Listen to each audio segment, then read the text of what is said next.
안식에 대한 두 번의 강의 마치고 이제 다시 창세기 2장으로 돌아왔는데요. 창세기 2장도 오늘하고 금요일 두 번에 걸쳐서 해야 될 것 같습니다. 그래서 오늘은 2장 4절에서 23절까지 하고 금요일 날은 결혼에 대해서 2장 24절, 25절 말씀을 같이 나누려고 합니다.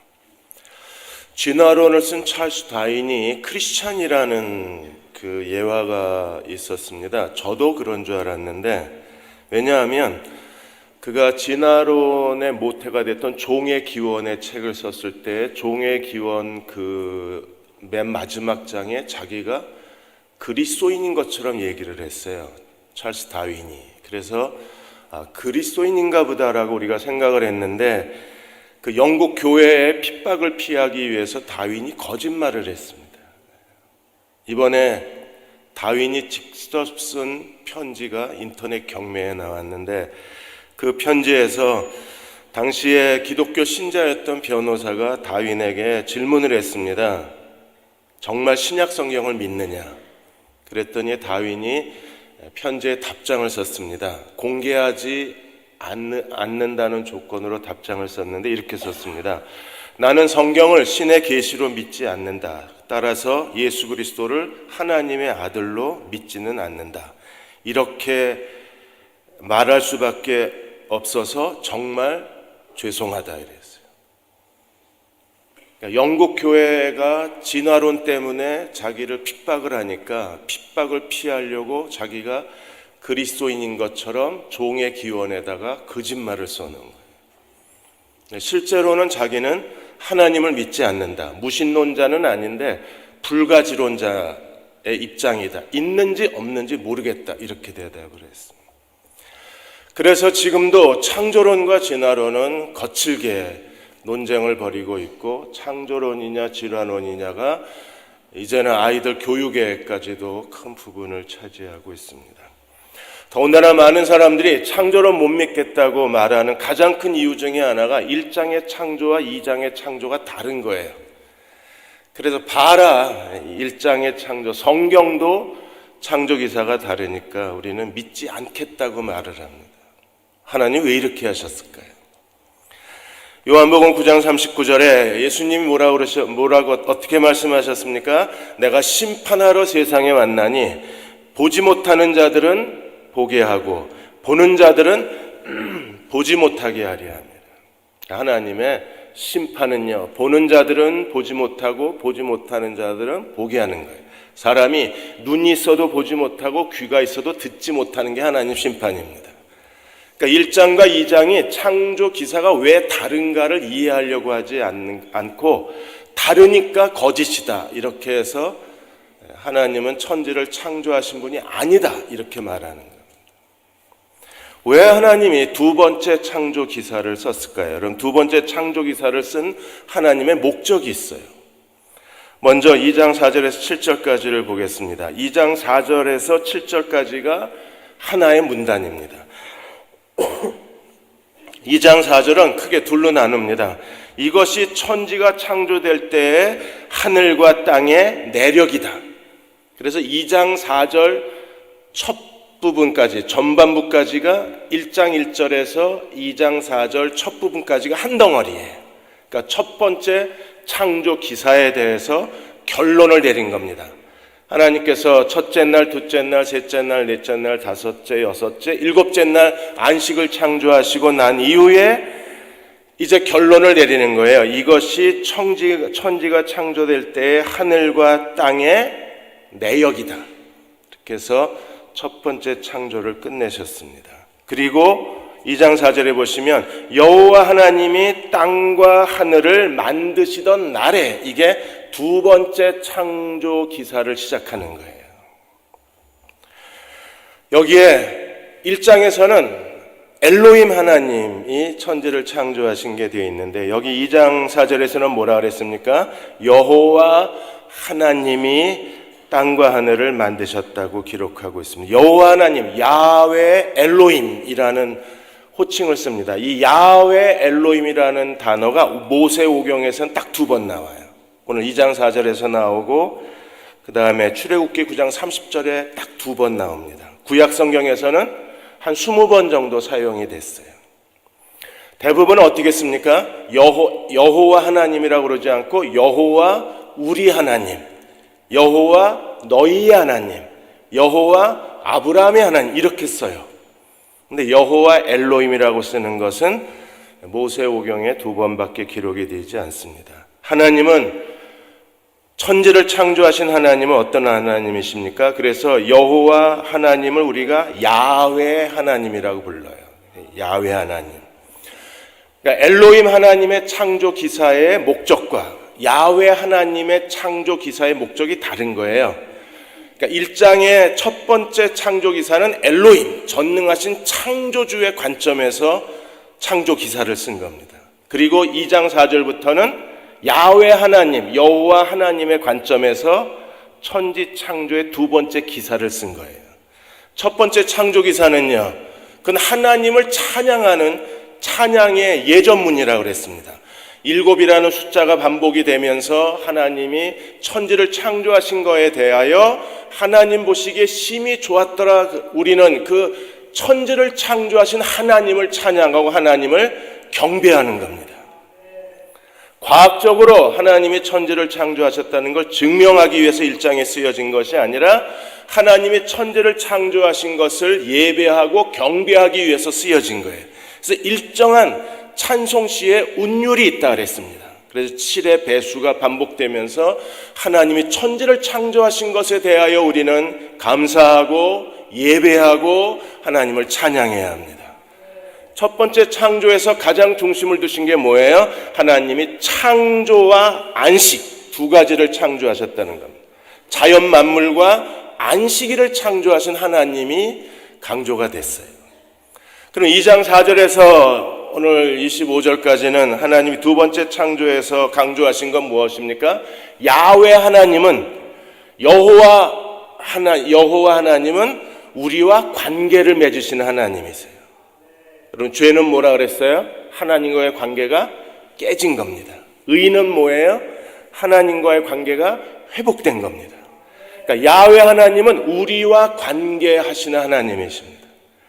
그러므로 오늘 2장 4절에서 25절까지는 하나님과 인간의 관계, 그 다음에 인간과 자연의 관계, 그리고 인간과 에덴 동산의 각종 나무와 선악과와 생명과의 관계, 그리고 남자와 여자의 관계. 그래서 2장 4절에서 25절까지는 관계 중심적 관점에서의 2번째 창조 기사가 쓰여진 거예요. 그러므로 우리는 2번째 창조 기사에서 하나님이 인간을 창조하신 목적이 관계에 있다는 것을 깨달아야 합니다. 우리가 하나님의 창조를 기뻐한다면 우리는요, 올바른 관계를 맺는 사람이 돼야 돼요. 하나님과 올바른 관계를 맺고, 그 다음에 생명나무와 선악과의 올바른 관계를 맺고, 이게 이제 깨지죠. 3장에 가서. 기억하시죠? 3장에 가서 선악과 생명나무 관계가 깨져서 인간이 뭘 먹어요? 선악과를 먹게 됩니다. 그리고 하나님께서 에덴 동산에 인간을 두셨는데 그 에덴 동산과 인간의 관계도 깨지게 되는 거예요. 근데 오늘 본문에서는 제일 중요한 게 올바른 관계를 맺는 겁니다. 제일 먼저 하나님이 2장 5절과 6절에서 설명하시는 게, 하나님은 사람과 더불어 천지를 창조하시고 사람과 더불어 지구를 경작하기를 원하셨던 거예요. 당연히 하나님이 1장에서도 하나님이 인간을 창조하시고 인간에게 주신 하나님의 명령이 무엇이었습니까? 땅을 다스려라, 땅을 정복하라, 땅을 관리하라 였었어요. 그러므로 하나님이 만드신 이 지구를 하나님이 경작하기 위해서 제일 먼저 사람이 필요한 거예요. 그래서 2장 5절에서 7절까지 하나님이 어떻게 사람을 창조하시고 창조하신 목적이 무엇인가를 설명을 하는 겁니다. 먼저 2장 5절에 보시면 하나님이 지으신 그 천지 창조가 자연이 거의 사막화되거나 아니면 식물의 생태가 중지되어 있는 겁니다. 이 시기가 뭐 고생된지 중생된지 신생된지 모르겠지만 어쨌든 하나님이 지으신 자연이 정지돼 있어요. 생태가 멈췄습니다. 이유가 어디 있습니까? 두 가지 이유 때문에 그렇습니다. 5절에 보시면 여호와 하나님이 땅에 비를 내리지 아니하셨고 땅을 갈 사람이 없으므로, 하나님은 비를 내리지 아니하시고, 두 번째는요, 땅을 경작할 사람이 없기 때문에 결국에 어떤 상태가 됐어요? 5절에 들에는 초목이 아직 없고 밭에는 채소가 나지 않았다. 초목과 채소라고 번역이 됐는데 이게 풀이라는 히브리어의 단어가 번역이 된 겁니다. 그리고 어떤 상태였어요? 지구는 6절에 보시면 안개만 땅에서 올라와서 온 지면을, 그러니까 안개만 자욱하고 식물은 자라지 않고 땅에 풀도 나지 않는 그런 사막화 현상이 일어나거나 아니면 자연 생태계가 중지된 상태에 있는 거예요. 이유가 어디 있어요? 하나님은 비를 주지 아니하시고 사람이 경작할 사람이 없는 거예요. 그나마 안개가 덮였기 때문에 식물이 전멸하진 않은 겁니다. 왜요? 안개와 이슬로도 얼마든지 식물은 성장할 수 있기 때문에 그렇습니다. 하나님이 필요로 하시는 건 뭐예요? 사람이 필요한 거예요. 그래서 하나님과 사람의 관계성에 초점해서 인간 창조를 설명하는 겁니다. 하나님은 오늘 이 시대에도 사람이 없으면 하나님은 아무것도 하실 수가 없는 거예요. 하나님은 어떤 일을 하실 때 제일 먼저 사람부터 찾으시는 겁니다.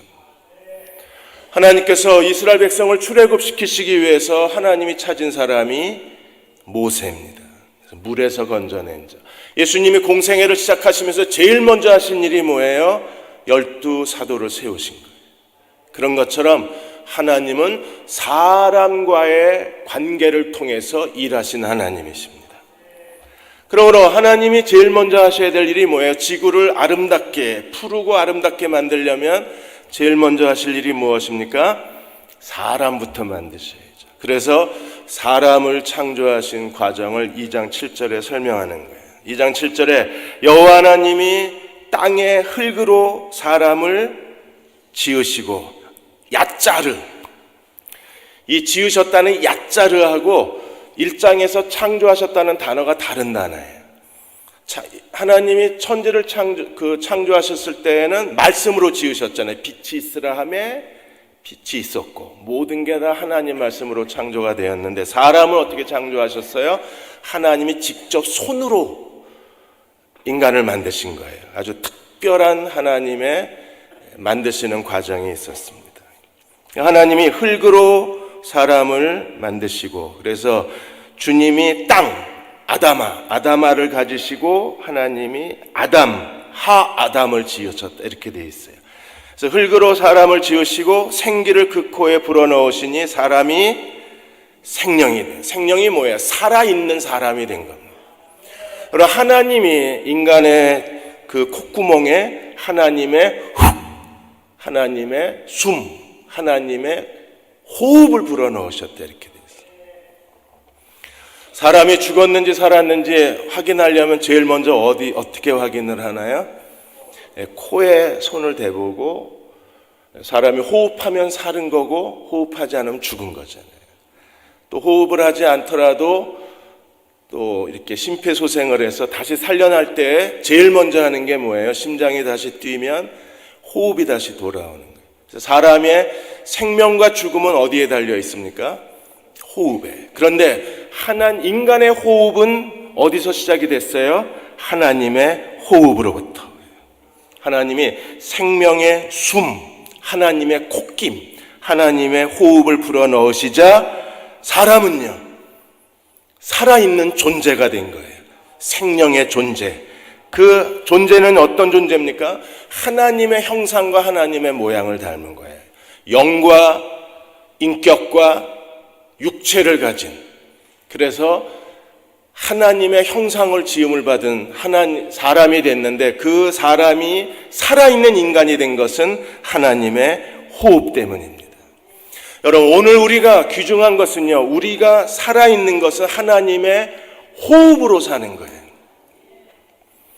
하나님 맨 처음 아담만 하나님께서 하나님의 콧김으로 살려내신 게 아니라 히브리적 관점에서, 유대적 관점에서 인간은 지금도 하나님의 호흡으로 숨을 쉬고 있는 존재라고 여기는 겁니다. 그러므로 우리는 하나님이 살아계신 거, 하나님이 호흡하시는 거잖아요. 그 하나님이 호흡하시는 그 호흡으로 내가 호흡을 하고, 너도 호흡을 하고, 자식들도 호흡을 하는 거예요. 어버이날 찾아오지도 않고 그래도 그 아들, 딸들이 하나님의 숨으로 호흡하는 존재이기 때문에 우리는 존중히 여겨야 됩니다. 시편 139편 13절 14절에 주께서 내 내장을 지으시며 나의 모태에서 나를 만드셨나이다. 내가 주께 감사하오면 나를 지으심이 심히 기묘하심이라. 주께서 하시는 일이 기이함을 내 영혼이 잘 아나이다. 하나님은 정말 우리를 기이하게 지으셨어요. 왜? 하나님의 형상, 하나님의 모양, 그리고 하나님의 호흡. 우리가 하나님의 호흡으로 살아있다는 게 정말 기묘한 일이고 놀라운 일이고 영광스러운 일이잖아요. 그러므로 우리는요, 사람을 무시하거나 함부로 대하거나 사람들에 대해서 무례하게 대할 수가 없는 겁니다. 인종차별, 계급차별, 민족주의, 민족과 민족의 갈등, 이런 것들에서 우리는 하나님의 호흡을 존중히 여기는 사람이 되어야만 합니다.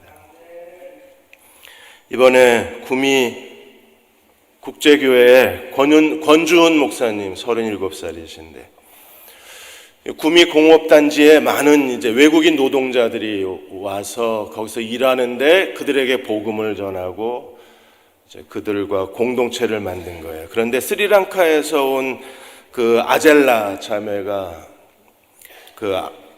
자민다 아젤라 부부인데, 아젤라 이 자매가 갑자기 복통이 심하게 와서 임신 중이었는데, 그래서 병원에 가니까 간 수치, 독성 수치가 높아져서 급하게 제왕절개 수술을 해야 된다는 거예요. 근데 거기서 공단에 있는 병원에서 안 되고 큰 병원에 가서 수술을 해야 된대. 그래서 큰 병원에 가서 물어보니까 수술비로 한 500만 원이 필요한 거예요. 권주훈 목사가 외국인 노동자 사역을 하니까 무슨 돈이 있어요. 그래서 할 수 없이 그 조그만 예배당을 매물로 내놓은 겁니다. 예배당 팔아서 수술해 주려고. 그리고 그걸 이제 페이스북에다 올렸는데, 그 페이스북의 글을 국민일보 기자가 읽었어요. 그래서 국민일보 기자가 전화를 해서 상황을 알아보고, 그래서 국민일보 인터넷 신문에다 기사를 내줬습니다. 근데 신기한 일이 인터넷 신문에 기사가 난 그날 간수치 독성이 떨어졌어요. 그래서 구미 공단에 있는 병원에서 제왕절개 수술을 해도 된다고 허락을 받고 제왕절개 수술을 했는데, 기사를 보고 많은 사람들이 후원을 해줘서 그래서 제왕절개 수술비를 다 대주고 권주훈 목사님 교회에서 한 10여일 동안 몸조리하고 그리고 다시 돌아갔는데, 집으로 갔는데 그 몸조리 할 수 있는 비용까지 다 후원이 된 거예요. 여러분, 이런 이야기를 들으면 우리 마음이 따뜻해집니다. 왜요? 하나님의 호흡이 느껴지잖아요. 그 따뜻한 하나님의 숨결이 느껴지기 때문에 우리가 이런 이야기를 듣는 것만으로도 마음이 따뜻해지는 거예요.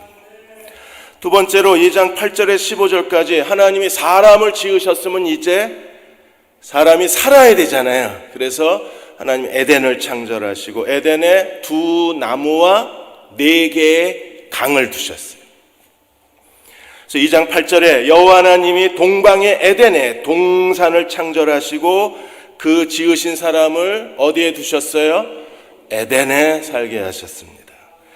그리고 하나님이 에덴에 살려면 일단 사람이 먹어야 되잖아요. 그러니까 2장 9절에 여호와 하나님이 그 땅에서 보기에 아름답고 먹기에 좋은 나무가 나게 하시니 정말 풍성한, 언제든지 아름답고 먹음직한 열매를 먹을 수 있게 하나님께서 준비해 놓으신 거예요. 어디예요? 에덴 동산에. 그런데 그 보기에 아름답고 먹기에 좋은 나무에 하나님이 뭘 두셨습니까? 언약의 나무, 생명나무와 선악을 알게 하는 나무도 거기에 두셨어요. 이 부분은 우리가 조금 이따 나누겠습니다. 하나님이 이렇게 아름다운 나무를 만드셨을 뿐 아니라 그 에덴 동산이 계속 아름답고 보기에 좋은 나무 열매를 맺으려면 뭐가 있어야 돼요? 하나님이 비를 내리시고 사람이 경작해야 되잖아요. 그래서 비 대신에 하나님 뭘 두셨어요? 4개의 강을 두신 거예요. 10절에서 14절까지 내용이 4개의 강에 대해서 설명을 하고 있습니다. 구약신학자들은요, 지금도 이 4개의 강을 연구합니다. 그래서 비송강이 어딘지, 기온강이 어딘지, 지금 알려져 있는 것은 히데계라고 유브라데인데, 이게 티그리스 유브라데 그 메소포타미아 문명 발생지. 여러분 다 기억나시나요? 옛날에 학교에서 배울 때 4대 문명지가 전부 어디서 시작이 됐어요? 강에서 시작이 됐어요. 그래서 인류의 4대 문명이 전부 강에서 시작이 됐어요. 이집트 문명은 나일강, 메소포타미아 문명은 티그리스 유프라데스강, 그 다음에 인더스 문명은 인더스강, 그 다음에 중국의 황하 문명은 황하강. 그러니까 거대한 4개의 큰 강에서 인류의 4대 문명이 발생을 한 겁니다. 당연히 에덴이 인간이 사는, 하나님과 더불어 사는 인간의 최적의 생존지가 되려면 에덴의 4대 강이 흘러야죠. 여기서 이명박 대통령이 4대 강 아이디어를 얻으셨나요? 네, 그것 때문에 지금 계속 이 4대 강에 대한 생태계의 그 환경학자들이 계속 지금 보고서를 내고 있습니다. 처음에 이게 워낙 4대 강 개선 작업이 아니었죠. 이명박 대통령이 맨 처음에 했을 때 이거는요, 한반도 대운하였었어요. 그래서 한반도를 4개 구역으로 나누어서 경부 운하, 경인 운하, 호남 운하, 그리고 부산 북한 운하 이렇게 해서 4개의 운하가 3,100km를 타고, 그래서 남북한을 완전히 하나로 꿰뚫는, 그래서 경부고속도로처럼 운하 고속도로를 처음에 계획했는데 이게 너무 비용이 많이 들어가니까 나중에는 4대강 간척 사업으로 바뀌었죠, 이게. 근데 강이 흐르지 않아서 지금 생태계가 크게 위협을 받고 있다는 거예요. 그러니까 이명박 대통령도 성경을 아는 분이시니까 이게 대한민국이 잘 사는 나라가 되려면 대한민국에 4대 강이 흘러야 된다. 어쩌면 그렇게 생각하셨을지도 모르겠습니다. 그게 지금 잘 안 돼서 그렇지. 에덴 동산에도 하나님이 에덴을 창설하시고 하나님이 사람을 거기에 두셨어요. 거기서 문명이 발달하려면 뭐가 필요해요? 강이 흘러야 되는 거예요. 이 강이 뭘 의미하는지는 지금도 학자들이 열심히 연구하고 있지만, 그냥 우리는 하나님이 아담과 인류를 위해서 에덴 동산에 그 4개의 강의 지류를 만드셨다 정도로 이해하면 제일 좋을 듯 싶습니다. 언젠가 이제 어떤 뛰어난 구약신학자가 이 문제를 명쾌하게 해석을 하겠죠. 근데 지금은 아직 명쾌하게 해석하는 분이 없습니다. 제일 먼저 어떤 강이 흘러났나요? 11절에 첫째 이름은 비손이라, 그 다음에 13절 둘째 강의 이름은 기혼이라, 그 다음에 14절 셋째 강의 이름은 히데겔이라, 티그리스, 그 다음에 넷째 강은 유브라데더라. 이렇게 해서 4개의 강이 흘러가요. 이렇게 4개의 강을 만드시고 하나님이 15절에 보시면 여호와 하나님이 그 사람을 이끌어 에덴 동산에 두어 그것을 경작하며 지키게 하셨어요. 이제 모든 게 완벽하게 에덴 동산이 창설이 된 겁니다. 나무도 있고 강도 있고, 그 다음에 두 사람의 인류의 역사를 이끌어가 하나님의 언약의 생명나무, 선악을 하는 지혜의 나무도 동산 중앙에 있고, 이렇게 해서 에덴은요, 최초의 하나님이 만드신 동산은 가장 완벽한 모형을 가지고, 그리고 완벽한 조건을 가지고 아담의 삶을 시작하게 하신 거였었어요.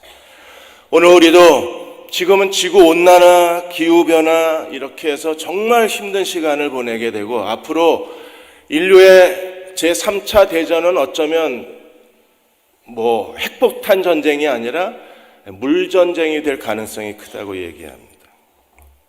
국제인구행동연구소의 보고에 의하면 2025년도 지금 몇 년 남았어요?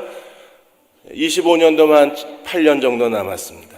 앞으로 8년 뒤가 되면 24억 내지 34억 명의 사람이 물 부족 국가에서 살게 됩니다. 사람이 물을 마시지 못하면 죽는 거잖아요. 근데 지금은 인류가 정말 물 자원의 큰 위기 속에 살아갑니다. 수돗물 대신에 생수 마시면 돼. 여러분, 생수가 완전히 지구를 망가뜨리는 겁니다. 지하수 다 뽑아 올리고, 그래서 지하수가 고갈이 되면요, 지금도 싱크홀이 뻥뻥뻥 구멍 뚫리잖아요. 그러니까 생수 마시는 것도 이 물 자원을 연구하는 학자들에 의하면 정말 그만 중지시켜야 될 일이 생수 마시는 거예요. 유엔 미래보고서에 의하면 2025년도가 되면 인류의 절반이 물 부족에 시달릴 거라고 그랬습니다. 여러분, 오늘 우리에게도 하나님이 4대강을 주셨어요. 오늘 우리가 살고 있는 이 4대강, 우리의 하나님 주신 4대강은 뭐예요? 요한복음 7장 38절에 예수께서 나는 생수의 강이다 그러셨잖아요. 그러니까 우리가 그리스도를 믿으면 우리 안에 에덴의 4대강이 흐르듯이 우리는 영원히 목마르지 아니하는 사람이 될 수 있어요. 왜요? 그리스도가 생수의 강이시기 때문에. 우리의 생수의 강은 누구십니까? 성령님이시기 때문에. 감사하셔야 되는데 얼굴 표정이 별로. 영원히 목마르지 않는 주님이 생수의 강이 되신 거예요. 고린도서 10장에 보시면 모세가 이스라엘 백성이 목마르다고 외칠 때마다 어떻게 물을 줬어요? 반석을 쳐서, 반석을 명하여 반석에서 생수가 터져 나와서 물을 마셨어요. 예수님은 고린도서 10장 4절에 신령한 물이십니다. 그리고 예수 그리스도가 반석이십니다. 그러니까 에덴의 이 모형은요, 그대로 그리스도 안에서 성취가 된 거예요. 우리는 생수의 근원이신 여호와를, 생수의 근원이신 그리스도를 사랑하는 종들이 되어야 합니다. 세 번째로 18절에서 23절까지 하나님이 여자를 만드셨어요. 그래서 삼위일체 하나님이, 성부, 성자, 성령 하나님은 서로가 파트너십이잖아요. 서로가 서로에 대해서 돕는 배필처럼. 그래서 삼위일체 하나님의 공존 방식으로 하나님께서 사람을 창조하기를 원하셨어요. 그래서 18절에 보시면 여호와 하나님이 이르시되 사람이 혼자 사는 것이 좋지 아니하니 내가 그를 위하여 돕는 배필을 지으리라. 20절에도 이렇게 말씀하셨습니다. 아담이 모든 가축과 공중의 새와 들의 짐승에게 이름을 주니라. 아담이 돕는 배필이 없으므로.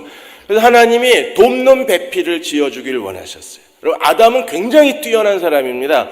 적어도 하나님의 모양, 하나님의 모습, 그 형상, 하나님의 호흡, 하나님의 생명으로 존재하기 때문에 아담의 능력은요, 우리의 지혜로 측량할 수 없을 정도로 뛰어난 능력을 가졌어요. 그 아담이 얼마나 능력 있는 사람이었는가를 증명하는 게 무엇입니까? 하나님께서 19절에 보시면 여호와 하나님이 흙으로 각종 들짐승과 공중의 각종 새를 지으시고 아담이 무엇이라고 부르나 보시려고 그것들을 그에게 이끌어 가시니 아담이 각 생물에게 부르는 것이 곧 그 이름이 되었더라.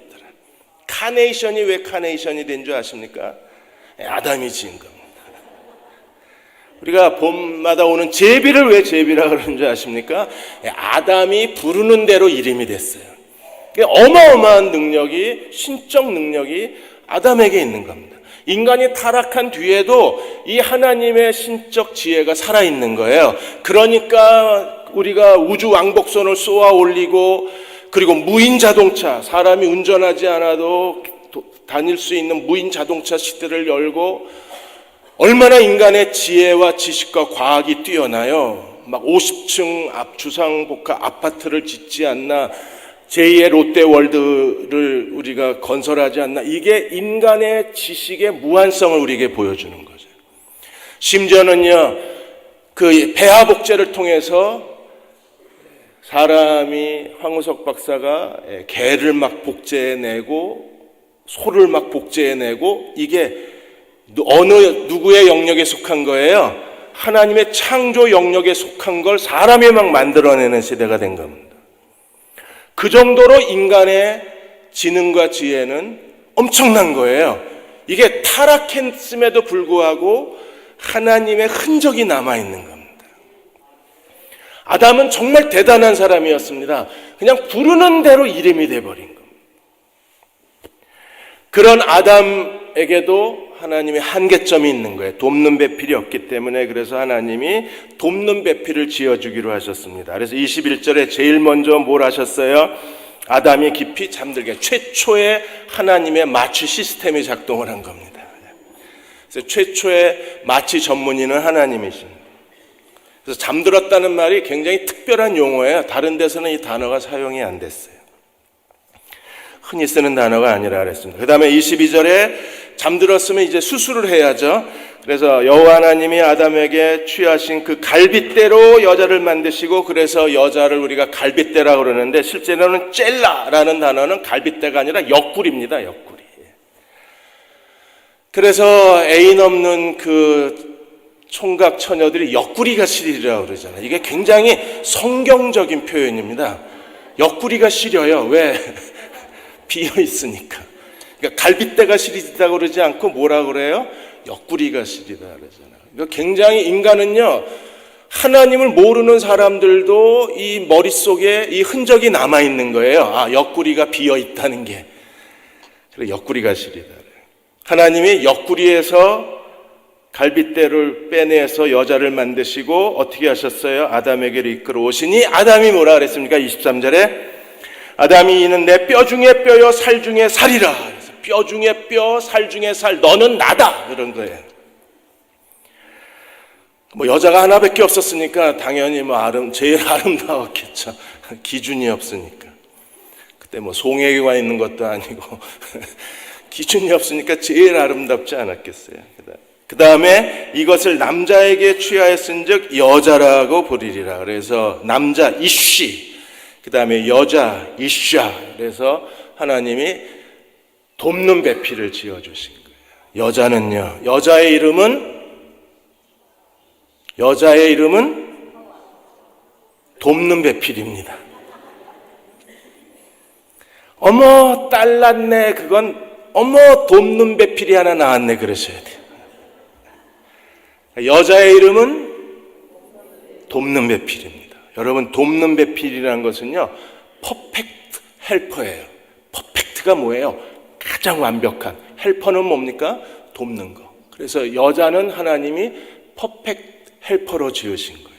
가장 완벽한 사람으로 지으셨어요. 그래서 알맞은, 내게 완벽한, 내게는 세상에 단 하나뿐인 그런 내조자, 협력자로 하나님이 지으신 겁니다. 그러므로 여자의 이름은 도움입니다. 도움. 그런데 하나님이 여자의 이름에 굉장한 영예를 주셨어요. 아, 내가 돕는 자야? 그럼 실망하실 일이 아닙니다. 시편 46편 1절에 보시면 하나님은 우리의 피난처시요 힘이시니 환난 중에 만날 큰 도움이시라. 그래서 야훼 라는 이름의 뜻이 도움이라는 뜻과 동의어예요. 지금 2장 4절에서 25절까지 하나님이 두 번째 창조 기사는 야훼 하나님이 두 번째 창조 기사를 쓰고 계십니다. 그런데 그 야훼 하나님이 도움의 하나님이시고 그 도움의 하나님이 여자가 되는 거예요. 그러므로 여자는요, 비록 남자의 옆구리에서 나왔죠. 옆구리에서 나온 게 그게 최고의 그 선택이잖아요. 왜냐하면 사람의 가장 중요한 게 전부 옆구리에 들어있잖아요. 그런 것처럼 남자의 중심부에서 하나님이 여자를 꺼내신 거예요. 그런데 그 여자는 야훼 하나님과 동의어예요. 돕는 배필입니다. 도움입니다.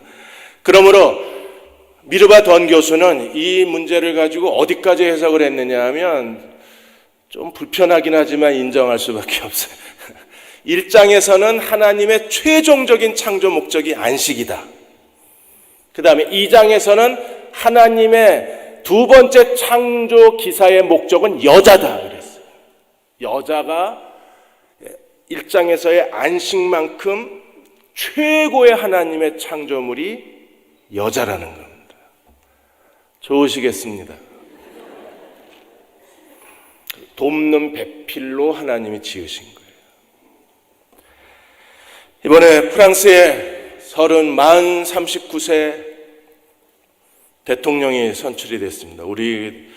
우리보다 며칠 전에 이제 프랑스 역대 최연소 대통령이 선출이 됐는데 마크롱 대통령이 선출이 됐습니다. 아내 얘기 들으셨죠? 아내가 브리지트가 만 64세. 그러니까 한국 나이로는 25살 차이. 거의 엄마뻘 되는 여자랑 삽니다. 언제 만났다고요? 고등학교 때 15살 학생 때에 이제 지금의 아내를 만난 거예요. 브리지트를 만났는데 그때 이미 유부녀였었어요. 20살 때 은행가하고 결혼하고 애 셋이 있었는데 둘이 그냥 눈이 번쩍한 겁니다. 이렇게 해서 이 브리지트가 이혼을 하고 2007년도에 두 사람이 결혼을 해서 이 브리지트가 대단한 여자입니다. 결국에는 그 똑똑한 자기 남편을 프랑스의 대통령까지 만들어 놓은 거예요. 마크롱이 뭐라 그랬습니까? 인터뷰할 때 브리지트가 없었으면 오늘 내가 여기 서 있지 않는다. 그야말로 돕는 배필입니다. 그러니까 그녀의 도움은요, 마치 하나님이 도우시는 것처럼 완벽한 도움이었어요. 그러니까 최연소 프랑스 역사를 뒤흔들어 놓은 거잖아요. 최연소 대통령이 당선이 됐으니까. 여러분, 여자에게는 하나님이 이런 힘을 주셨어요. 여자가 됐다는 걸 정말 자랑스러워 하셔야 됩니다. 어떤 여자도, 다 끝나갑니다. 어떤 여자도 정확하게. 선악과는 우리가 다음 주에 3장 할 때 선악과도 같이 하겠습니다. 선악과도 진짜 재밌습니다. 어떤 여자도 하나님이 한 남자를 세워줄 수 있는, 한 남자를 하나님 앞에 세울 수 있는 지혜와 판단력과 능력과 모든 조건을 다 갖춰주셨어요. 이 브리지트는요, 대통령은 결국 스피치입니다. 얼마나 연설을 잘하는가 했거든요. 그러니까 오바마가 8년 동안에 미국인들의 그 큰 사랑을 받은 것은요, 오바마의 연설은 영어를 잘 못 알아듣는 저에게도 굉장한 감동입니다. 그런 것처럼 마크롱이 이렇게 제3 노선을 걸으면서도 좌도 아니고 우도 아니 중도를 걸으면서도 이 정치 경험이 전혀 없는 그 마크롱이 대통령이 된 것은요, 강력한 연설에 있는데 그 연설문을 아내가 써준 겁니다. 아, 나도 그런 아내가 있었으면 대통령이 되는 거야.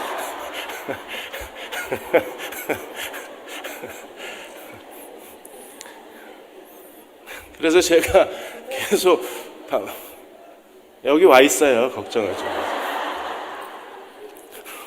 목사님 어떻게 이런 표정이. 여기 와 계십니다. 그래서 남자가 아무리 발버둥 쳐도 결국에는 돕는 여자의 한계를 못 벗어나요.